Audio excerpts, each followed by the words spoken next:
Okay, thank you, and welcome to Flex LNG's 2020 third quarter presentation. My name is Øystein Kalleklev, and I'm the CEO of Flex LNG Management. I will be joined today by our CFO, Harald Gurvin, who will go through the numbers as well as providing a financial update.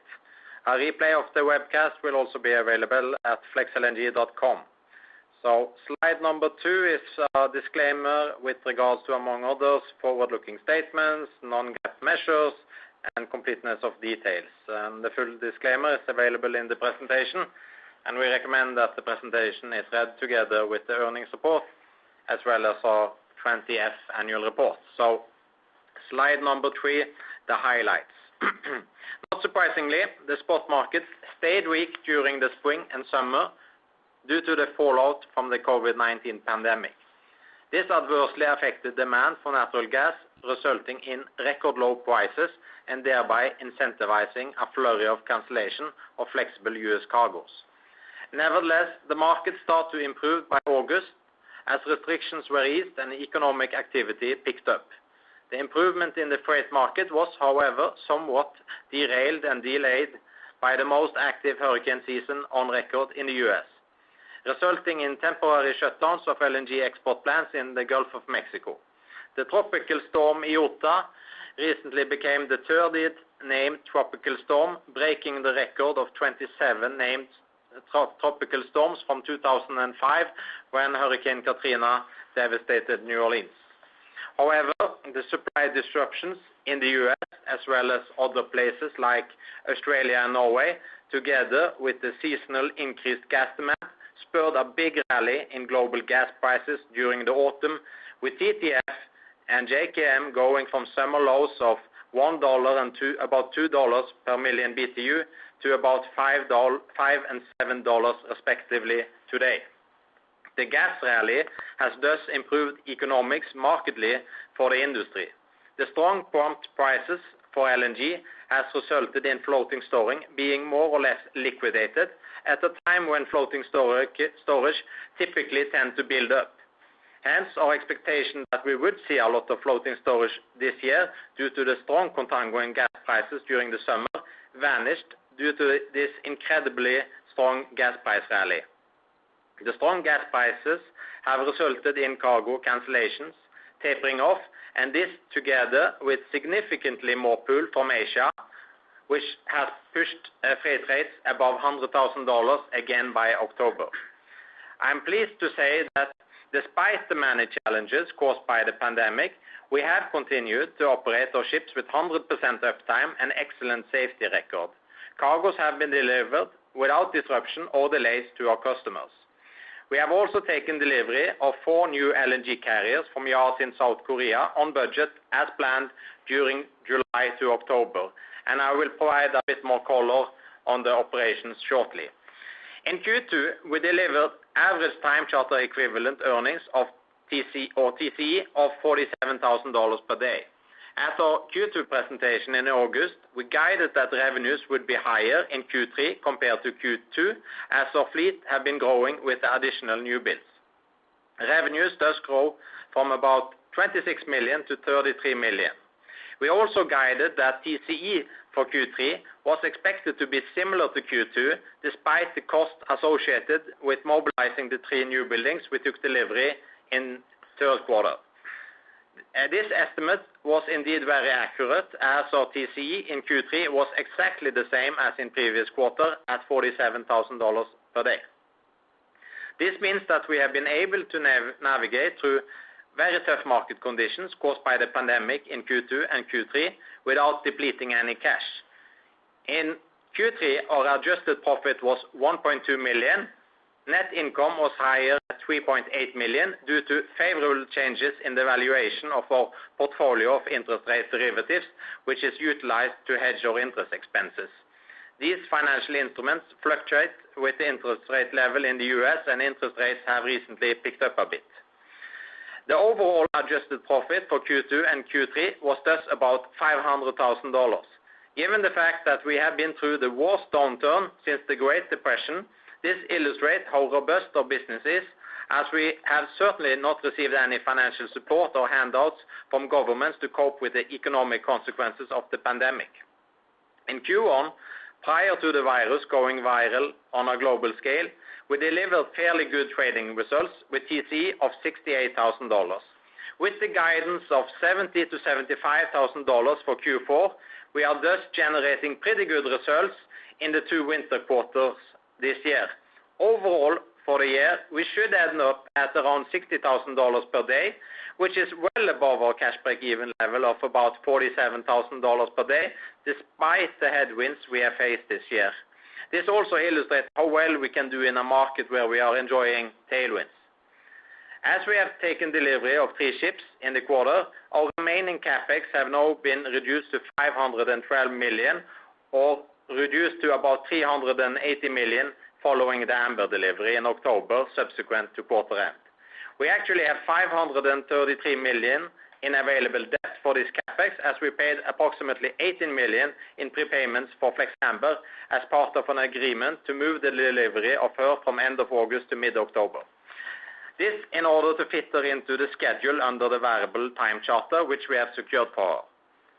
Given the fact we financed Flex Amber under $156.4 million Chinese lease, our cash balance of $76 million at quarter end improved by about $26 million in connection with this delivery. Hence, we have a very healthy cash position, which we will continue to build up during Q4 as we expect to generate substantial cash flow given the guidance provided today. We are also pleased that we have been able to utilize a strong freight market to book significant portion of the first quarter next year. In first quarter, we expect to add 2 ships to our fleet, Flex Freedom in January, which was on the front page of our presentation, and Flex Volunteer in February. Hence, we have thus more ships available, but nevertheless, we have already booked about 2/3 of our available days, which includes these 2 new buildings. As we have several ships on variable hire, it's too early to guide on TCE numbers for Q1 next year, but we will be able to provide more color on this during our Q4 presentation in February next year.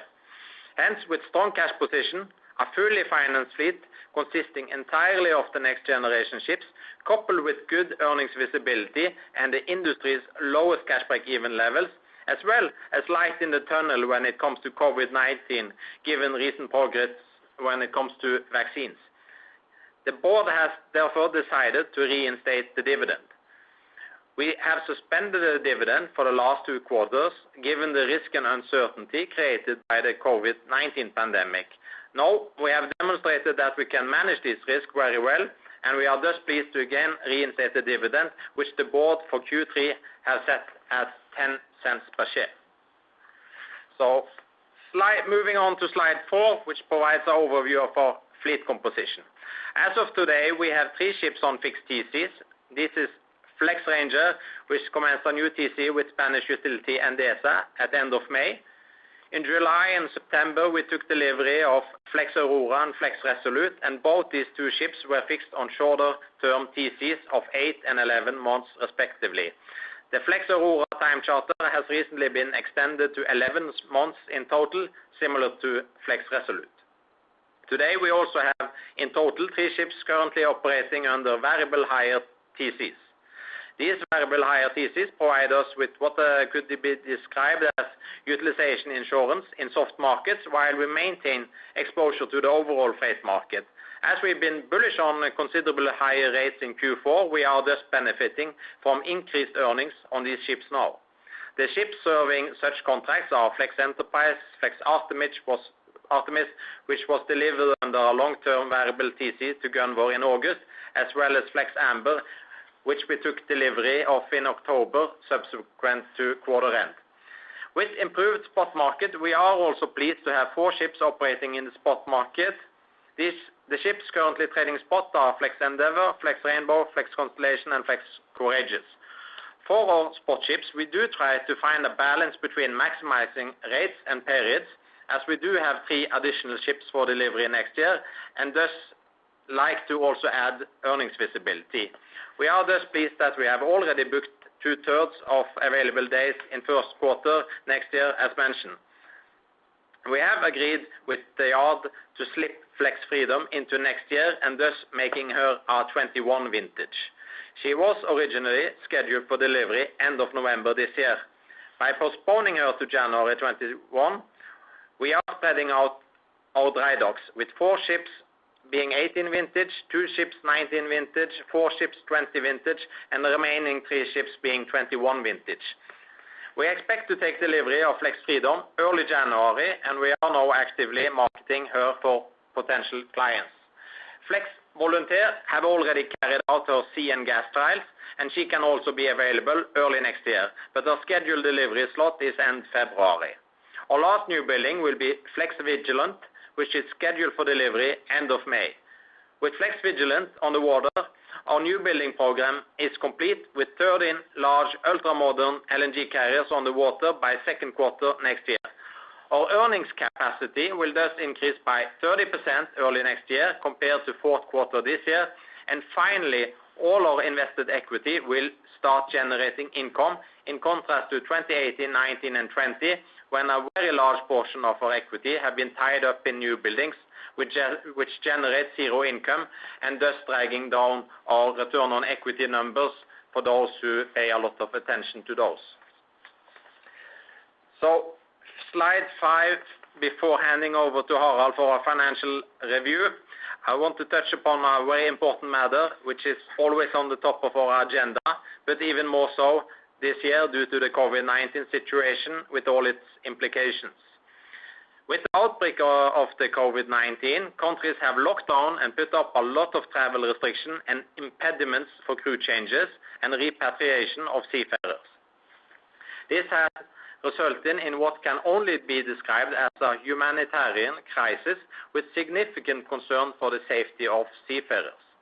According to an IMO report from September, there were 400,000 seafarers overdue on their contracts and another 400,000 seafarers at home unable to join their ships. 400,000 is 1/3 of the 1.2 million seafarers, a staggering and depressing number. While domestic employees in the transportation sector, as well as in international aviation, have been shielded from the restrictions as they have been deemed essential workers in order to ensure that food, medicines, and other goods is flowing, this has not been the case for seafarers. Close to 90% of goods are being transported at sea on about 60,000 cargo ships. While we are not transporting the last mile to consumers, the last mile transportation can't take place unless the goods on ships are being offloaded at ports. And by the way, port workers has also been deemed essential workers. So there is a large discrepancy here, and it's tempting to use another D word in this context to categorize these double standards. That said, it's positive to see that more countries are realizing that seafarers are essential to shipping and that shipping makes the world go round. So how have we in Flex coped with the situation given these limitations? Let's just say we have been very busy. We have implemented strict standard operating procedures for joining and off-signing crew in order to safeguard crew, our operations, and the society we serve. The standard operating procedure includes controlled quarantine and a PCR testing regime with a minimum of 3 negative tests, as tests can sometimes be unreliable in reference Elon Musk's recent COVID tests. We have also developed an outbreak management plan, which we have shared with key clients, and response has been very positive. The outbreak management plan has also been stress tested through third parties involved in our emergency drills. These procedures have been critical in avoiding any outbreak on our ships. As COVID-19 have impeded our ability to regularly visit ships, we have carried out regular video conference meeting with senior officers on board to make sure they receive the attention needed to coordinate crew changes and ensure morale on board. We have been ultra-focused on seeking every possible opportunity to carry out crew changes to minimize overdue contracts. I think our results in this regard are impressive. In the 6 months period during May to October, we carried out 32 successful crew change operations. I would very much like to take the opportunity to thank our crew and onshore personnel for their dedication, patience, and hard work in organizing these cruise changes, which I can assure you have not been straightforward. I'm happy to say that 93% of our crew is on time, i.e. they are not overdue on their contracts. That leaves us with 7% of our crew overdue on their contracts. This is unfortunate and something which could be avoided if rules were different. However, as mentioned, we are very focused on minimizing overdue stays, and I'm pleased to say that 20% of these 7% is overdue by less than 30 days, while the remaining is less than 60 days. So we have no crew staying more than 60 days overdue. With some countries now easing restriction on seafarers, we do hope to bring these numbers down to zero as fast as possible. Another issue created by the travel restriction is conducting regular ship inspection report program, or what we call SIRE. We are required to carry out these inspections regularly, at least every 6 months, usually in connection with discharge. With travel limitations, it's been extremely difficult to carry out this inspection. But this has not stopped us from finding new smart ways to work, as society have made more progress on remote working the last year than the last decade, even in a conservative business like shipping. So far, we have carried out 2 remote SIREs in order to keep the certificates up to date. We have also carried out 2 remote change of management of our ships during this period, as well as 2 remote annual class surveys. So it's impressive to see that the technical personnel are able to get work done despite all the obstacles thrown at them. Our new building team have also faced logistical challenges in relation to delivery and manning of our new buildings. Despite obstacles, our ships have been crewed, mobilized, and delivered according to budget and plans. So I would like to also extend my gratitude to our new building team before handing over to Harald for our financial review. Thank you, Øystein. Looking at the income statement on slide 6, revenues for the quarter came in at 33.1 million, up from 25.8 million in the previous quarter. The time charter equivalent rate for both quarters was 47,000 per day, and the increase is due to the delivery of 3 vessels during the quarter, increasing the number of vessel days. Adjusted EBITDA for the quarter was 21.9 million, up from 17.4 in the previous quarter.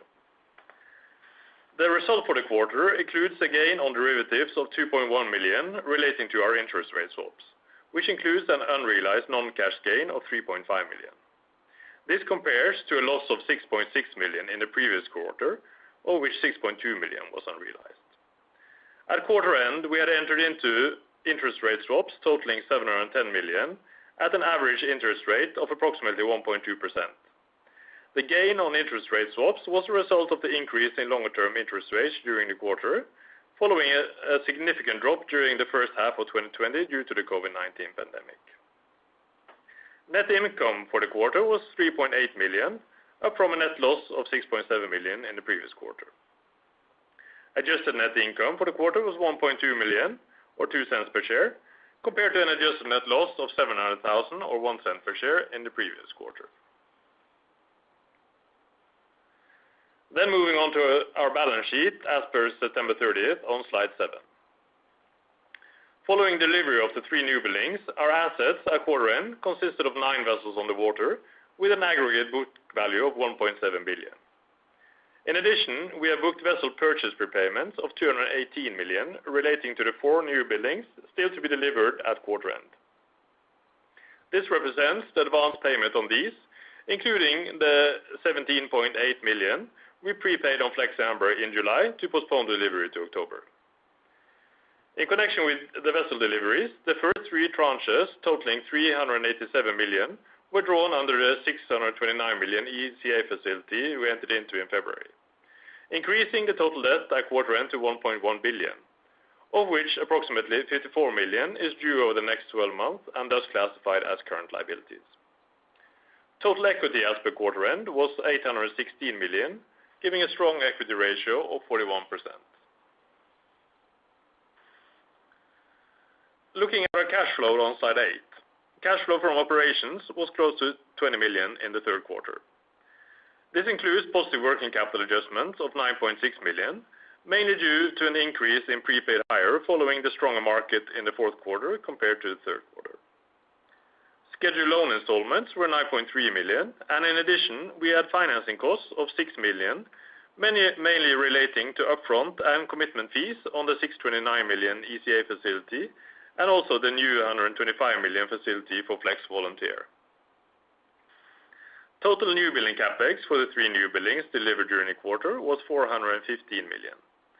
This was part financed by a drawdown of 397 million under the 629 million ECA facility, with the remaining 27 million funded from our liquidity. In addition, as mentioned, we prepaid 17.8 million under the purchase agreement for Flex Amber in July. This brings total net payments towards new buildings and financing fees during the quarter to 51 million, which is the main reason for the 40 million decrease in cash to 76 million at quarter end. As mentioned, Flex Amber was delivered early October, whereby the 156.4 million sale and leaseback was executed. The 17.8 million prepaid in July was deducted from the final amount payable on delivery, giving a positive net cash effect from the financing of 25.7 million, thus boosting the liquidity to just over 100 million post-quarter end.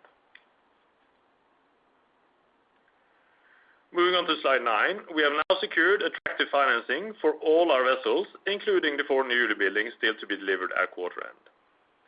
Following the delivery of 3 vessels in the third quarter and the prepayment on Flex Amber, the remaining capex at quarter end was 512 million, compared to secured financing of 533 million, giving a positive net cash contribution of approximately 20 million for the remaining 4 new buildings at quarter end. We have a very comfortable debt maturity profile with the first maturity due in July 2024. Our diversified sources of funding, split between bank loans, ECA financing, and lease financing, also gives a staggered debt maturity profile, mitigating refinancing risk. We have not only diversified our financing sources, but also our pool of lenders, which now includes 15 different financial institutions, demonstrating our ability to raise attractive funding in a challenging capital market. And with that, I hand the word back to Øystein, who will give an update on the market. Thank you, Harald. So let's start by a quick recap of the spot market for LNG shipping on slide 10. So despite COVID-19, 2020 have for the most part followed the usual seasonal pattern, but with much softer rates during the spring and summer compared to previous years due to lost demand caused by the lockdowns.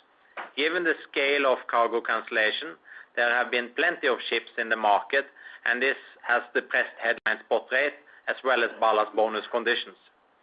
However, as we stated in our second quarter presentation in August, we were starting to enjoy better sentiment in the spot market, and particularly when it comes to ballast bonus condition. In our Q2 presentation, we put an arrow on the graph to the right, indicating that we were expecting a rebound in ballast bonus condition, and this have come to fruition with spot voyage now being done on full round-trip economics or even better.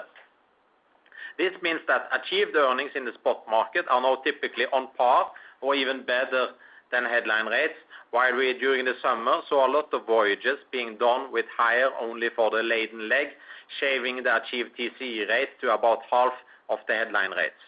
In addition, while we saw a lot of vessel availability during the summer, resulting in idle days, we now have a very strong market with very limited risk of idling, as Clarkson was quoting only 3 available ships worldwide in the market on Friday. Given the limited vessel availability, spot rates are now in excess of $100,000 per day for modern tonnage, and similar to the levels seen last year. So some of you might wonder why our TCE guidance in Q4 is not higher than 70 to 75,000 in Q4 when rates are now in excess of 100,000. The reason is that the unusual active hurricane season in U.S. caused supply disruption, which delayed the typical seasonal uptick in freight rates. Spot rates didn't really start to rally before end of October, which is a bit later than usual. Keep in mind that ships are often booked more than a month in advance, as it takes a ship about this time to sail from Asia to the U.S. So the rates being quoted now in November are typically for Pacific loads in December or U.S. loadings in late December or early January next year. This is thus a positive signal for the start of 2021. However, with about 50 new buildings set for delivery next year, the key drivers influencing the trajectory of spot rates will be the winter weather together with the shape of economic recovery, as we also mentioned in our presentation in August. In 2017 and 18, we experienced a relative cold winter, and consequently, the spot market held up well in Q1. The last two winters, we have, however, experienced extremely mild winters, and this together with the COVID lockdowns in China implemented in February this year have resulted in spot rates plummeting after New Year. This year, most weather prognosis rule out a very warm winter due to La Nina, as we also highlighted in our presentation in August. And the signal from the futures market is that LNG product market will hold up in Q1, something I will explore in more detail on next slide. So slide 11, gas prices. This year have been a story of gloom and boom. Prior to the COVID-19 pandemic, we already experienced very low seasonal gas prices due to the two consecutive warm winters, impacting storage level, as well as generally weaker Asian demand due to the general economic slowdown in China following the trade war with the US. The lockdowns and reduced economic activity following the outbreak further amplified these pre-existing conditions and resulted in a crash in global gas prices. We have seen record low gas prices during the summer, with European gas for some time actually trading below $1 per million BTU, which is unprecedented. $1 per million BTU equates to oil at around $6 per barrel. Asian spot prices have for short periods been trading below $2, and Henry Hub hit a 21-year low in June at $1.40. As we presented in our Q2 presentation in August, gas prices started to recover, and this rally have continued with Asian gas prices now well above pre-COVID-19 levels and at higher levels than during last winter season. JKM and TTF are currently at about $7 and $5 respectively. This is still cheap on an absolute and seasonal historical level, but a price point which is much more conducive for the freight market than the rock bottom prices during the summer. Following the coronavirus outbreak, we also saw an oil price crash affecting the price of contractual LNG linked to oil. Oil-linked LNG still represents about 70% of the market. While there have been production cuts in LNG with cargo cancellation, these are minuscule compared to the oil industry with the big 9.7 million barrel cut by OPEC and Russia, as well as lower output from the shale plays in the US. The LNG linked to oil price are typically priced with about 6 months delay, so LNG spot prices are at similar levels to oil price linked LNG today.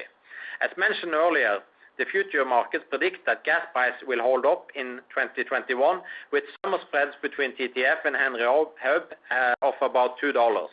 If gas prices stay at this level, there shouldn't really be any economic incentives for a repeat of the massive cargo cancellation in the US next year. Since the TTF derivative market is highly liquid, players can already hedge their position to avoid having to pay a tolling fee of about $2.50 for cargoes not being lifted next year. That said, future prices have a mixed record of predicting actual future prices. The key determinant of cargo cancellation are, as mentioned, winter temperatures, which will affect the storage levels and thus available injection capacity during the summer, as well as the shape of the economic recovery impacting gas demand. Slide 12. Slide 12 is a review of the two main import markets for LNG, Asia and Europe, which together makes up about 95% of the market. So Eurasia is definitely the LNG continent. In the early phase of the corona crisis, Europe, through its ample import and storage capacity, came to rescue, acting as a buyer of last resort, absorbing the glut of available LNG. In this regard, similar to what happened in 2019 after the very warm 2018-19 winter caused by the El Nino. As European lockdowns took effect and inventories were piling up, European buyers became exhausted by the summer, and this drove gas prices to new lows, resulting in a wave of U.S. cargo cancellation, which I also will provide some more details on later. However, as we are approaching autumn, Asian demand took off, driven particularly by the V-shaped recovery in China, which quickly managed to contain the virus. China is also pushing forward with reforms in the gas industry, liberalizing third-party access and stimulating competition with a new national pipeline company. Furthermore, China continues to roll out city gas heating, where penetration have yet far to go, notwithstanding another 7 million households being connected to gas heating this season. The Asian demand pull, together with Europe avoiding tank tops, have thus balanced the market, and it now looks much sounder than what was the case during the summer, nadir, when a lot of LNG carriers were tied up in non-economic floating storage in order to smooth out the logistics.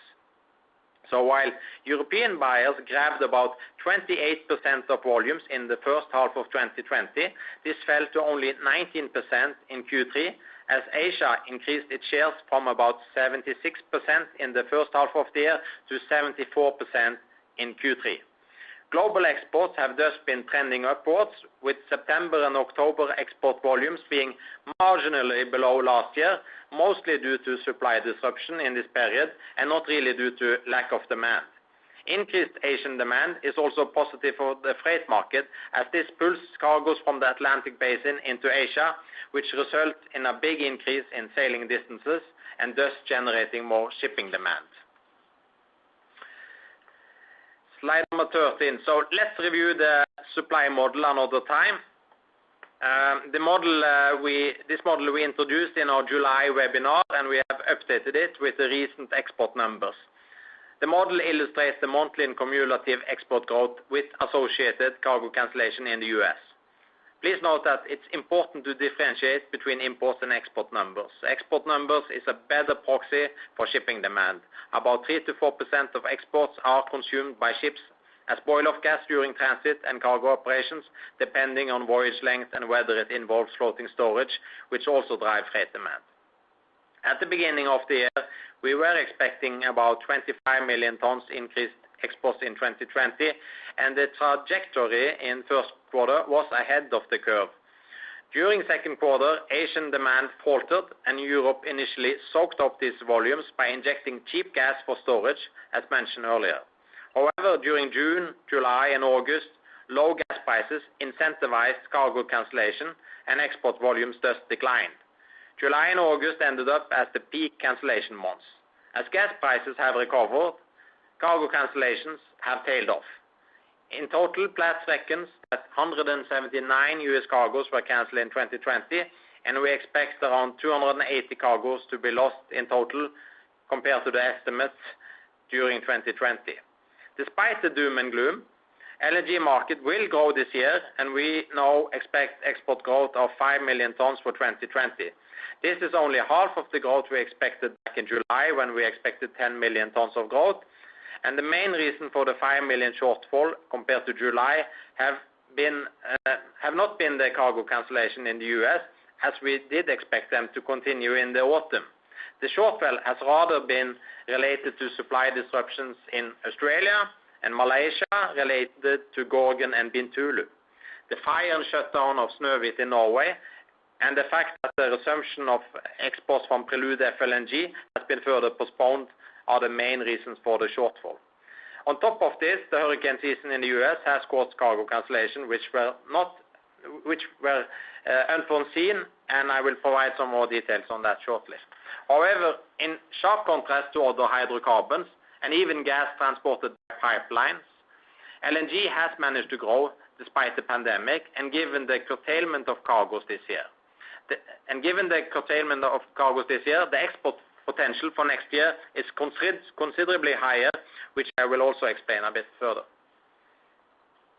So, slide 14, take a closer look at U.S. exports.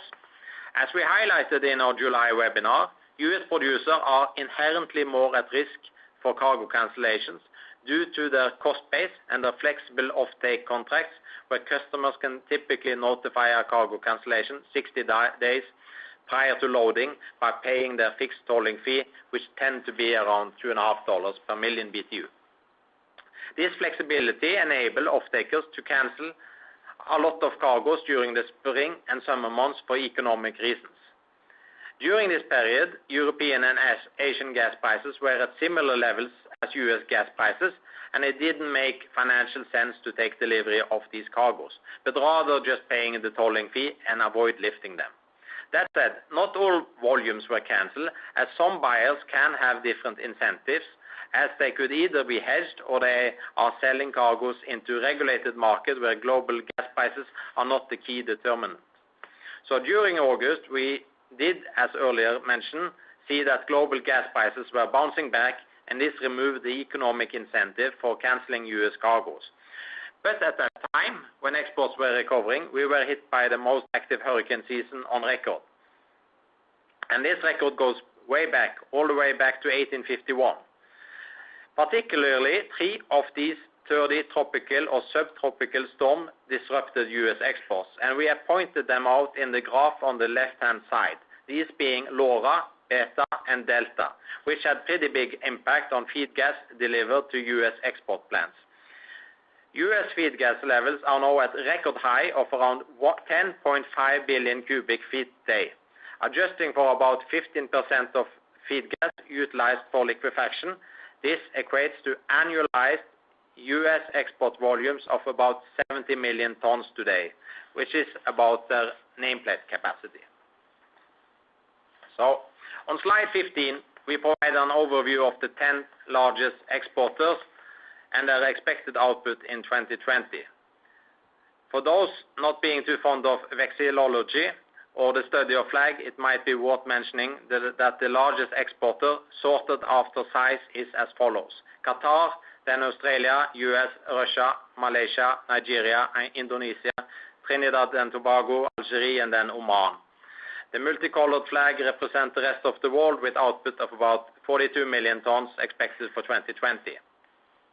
US is the main growth market in terms of exports, despite the 179 cargo cancellations earlier mentioned. At full capacity, we would expect US to be able to produce in excess of 60 million tons in 2020. Despite flat exports in Australia continues to punch below its weight, as its export capacity is around 86 million tons. The main reason for the shortfall in Australia is due to the operation of Prelude FLNG being suspended since February due to COVID-19 concerns. Prelude has an annual export capacity of 3.7 million tons of LNG. Furthermore, Train 2 at Gorgon has been suspended since May due to issues with their heat exchangers. This train has an export capacity of about 5.2 million tons, and we expect it to commence operation again shortly, but needless to say, significant volumes have been lost compared to what was planned regular maintenance. Other notable disruptions are the recent reported outage of Train 1, 3, and 7 at the Bintulu LNG plant in Malaysia due to disruptions in the feed gas supply. These trains account for 9.6 million tons, or roughly a third of the facility's nameplate capacity. Hence, the volumes from Malaysia are also on the soft side this year. We also see a somewhat lower volume this year from Trinidad and Tobago, Algeria, and Oman, while the rest of the world is fairly flat at 42 million tons, where the main deviation is the shutdown of Melkøya in Norway following the fire, which has resulted in about 1.5 million tons lost in 2020. These volumes are close to the European market, so they don't matter nearly as much as U.S. cargo cancellation in terms of freight demand.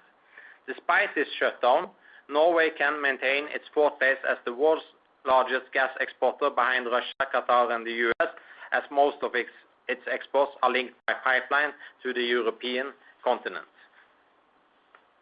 Slide 16. We are returning to U.S. As mentioned, about 13 million tons have been curtailed through cargo cancellation this year. During 2020, we have seen several trains commencing operation, and next year we have Train 3 at Corpus Christi expecting to start up in first quarter. With this train, U.S. nameplate capacity is around 75 million tons, of which about 71 million will be available next year. Energy Information Administration in the U.S. provides a monthly update on their oil and gas forecast in a report called Short-Term Energy Outlook. In the November report, they expected exports to grow 31% in 2021 from 6.4 BCF in 2020 to 8.4 BCF next year. This equates to 65 million tons of LNG, or a growth of about 16 to 17 million tons. While this is a big improvement, it still leaves about 6 million tons to be cancelled next year, representing around 85 cargoes, which is about half the level we've seen in 2020. For shipping, less U.S. cargo cancellation is crucial, particularly if they are pulled away from the Atlantic Basin and into Asia, as these voyages are shipping intensive. So we would expect these U.S. volumes to add about 2 ships for each ton, or about 32 ships, which is about 2/3 of the order book for next year. Hence, U.S. volume next year will be critical, and this will depend on the tightness of the LNG product market. A tighter LNG product market will usually also create a contango curve, which could provide more incentives for floating storage next autumn than what has been the case this year following the gas price rally. By 2022, we do expect U.S. to take over the throne as the country with the highest nameplate capacity, pacing ahead of both Australia and Qatar. That is at least until Qatar expand their capacity to 110 million tons by 2025 and 126 million tons by 2027. However, at that time, U.S. will also have the 15 million ton Golden Pass project up and running, and are thus able to also produce more than 100 million tons each year. So then we are on slide 17, which is a summary of the 21 projections prior to summarizing today's presentation. 2021 will be an exciting year for LNG shipping. We have, as mentioned, quite a few ships for delivery next year, but we also have a pretty big potential for LNG exports if we avoid too many cargo cancellation. If we use the IEA numbers, U.S. will add 16 million tons next year. It's fair to assume that Prelude will resume operations soon, given the vast amount of capital employed to this project and the fact that the project is also producing condensate in addition to LNG. The resumption of Prelude production will add about 3.5 million tons next year. Then we have Egypt. Egypt exported close to 3.5 million tons in 2019, which is about half of the nameplate capacity of IDCU. Given the low gas prices in 2020, the exports have been curtailed, but have now started up again. 50% production at IDCU will add about 3 million tons. Gorgon in Australia I have also mentioned. Resumption of normal Gorgon operation would at least add 2 million tons. Bear in mind that these volumes are sold on long-term offtake agreements. Then we also have Bintulu in Malaysia, as mentioned, where we would expect the feed gas issues to be corrected and production to increase by about 2 million tons next year. Yamal Train 4 is also scheduled to start operation and is expected to add close to 1 million tons. Russia also have the Portovia project, which will add another 1.5 million tons. Then we have Melkøya in Norway, which we assume will be closed down until October and thus dragging down volumes by about 3 million tons. Adding these together, bottom up, leaves us at around 26 million tons growth in 2021. This compares to Energy Aspects estimate of around 24 million tons in the recent LNG outlook. However, it's fair to say that some estimates are considerably lower than this. That said, there is, however, upside to these numbers. If the U.S. is running full steam, we could add another 6 million tons. We could also add 3.5 million more tons if IDCU in Egypt produce at full capacity. In Egypt, there is also another terminal called Damietta, which has a capacity of 5 million tons of export, which has been suspended for a long period due to disagreement in the consortium. Earlier this year, it seemed that the parties, Union Gas Fenosa, a JV between ENI and Naturgy, and the Egyptian National Energy Company, EGAS and EGPC, had reached an agreement, and this was repeated in October. So far, a solution has not materialized, and the outcome remains uncertain, but a solution seemed to be in the horizon. That said, Egyptian cargoes are closer to end users than US and Russian cargoes, so Egyptian cargoes are much less important for the freight demand unless these are pulled to Asia. So, slide 18 and the summary. I'm happy to say we have managed to navigate well through the difficult conditions created by the COVID-19 pandemic. This has been a real stress test for everyone involved, and we have passed with flying colors both operationally and financially. Despite all the obstacles, we have been able to operate with 100% uptime and taken delivery of 4 new buildings. The gas price rally we started to see in August have continued, and increased prices and increased demand coupled with pull from Asia have fired up the freight market with spot rates for modern tonnage in excess of $100,000 per day, resulting in us booking Q4 at expected TC of $70,000 to $75,000 per day, which would put us in position to generate substantial cash flow. While we have been through some tough days during the summer, when we have fixed ships on voyages with pretty bad economics, our patience have been rewarded, and we are now benefiting from this improved market sentiment, as we have 70% of our fleet exposed to the spot market. It's therefore also time to reward our shareholders, and we are now reinstating the dividend and declaring 10 cents per share in dividend for third quarter. With 3 more ships joining the fleet next year, we are finally fully invested, and we have a fleet of 13 state-of-the-art LNG carriers on the water with premium in earnings capacity compared to the older steam and diesel electric ships.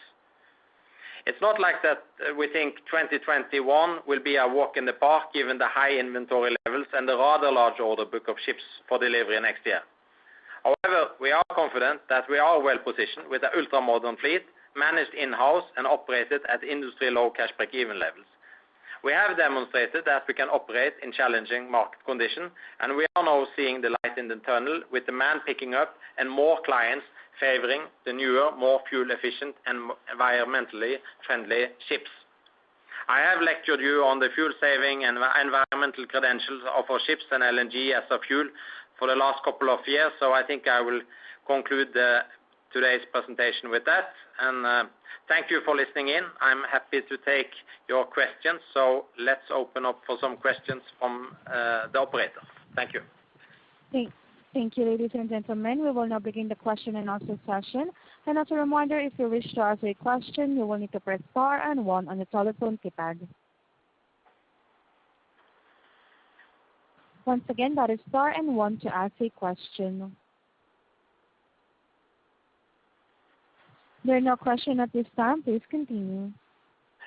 Yeah, I think I got some chat questions there, so I can maybe take those.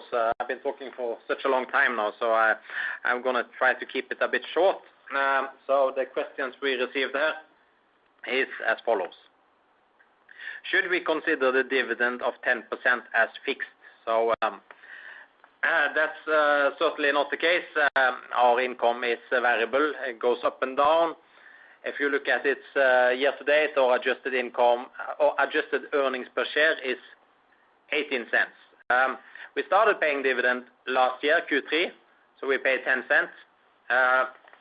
In Q4, we delivered fantastic results last year, $94,000 on a TCE basis, but we did not increase the dividend. And the reason was we were in February 2020. The lockdowns had started in China, and there was a lot of uncertainty.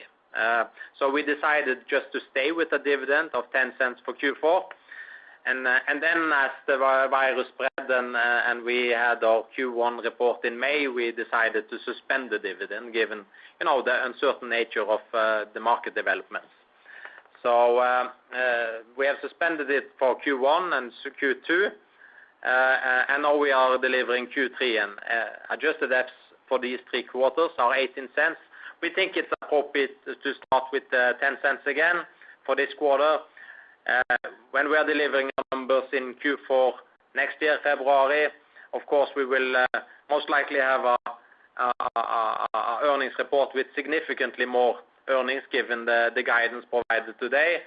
So then we will really just assess, the outlook, the bookings for Q2 and Q1 to find a appropriate level of the dividend. But in general, we are positive to dividends, and like the other companies in the greater John Fredriksen group, like Frontline, Golden Ocean, and SFL, we do favor dividends, and it's not like the management is gonna keep all the cash. We rather want to distribute that to shareholders.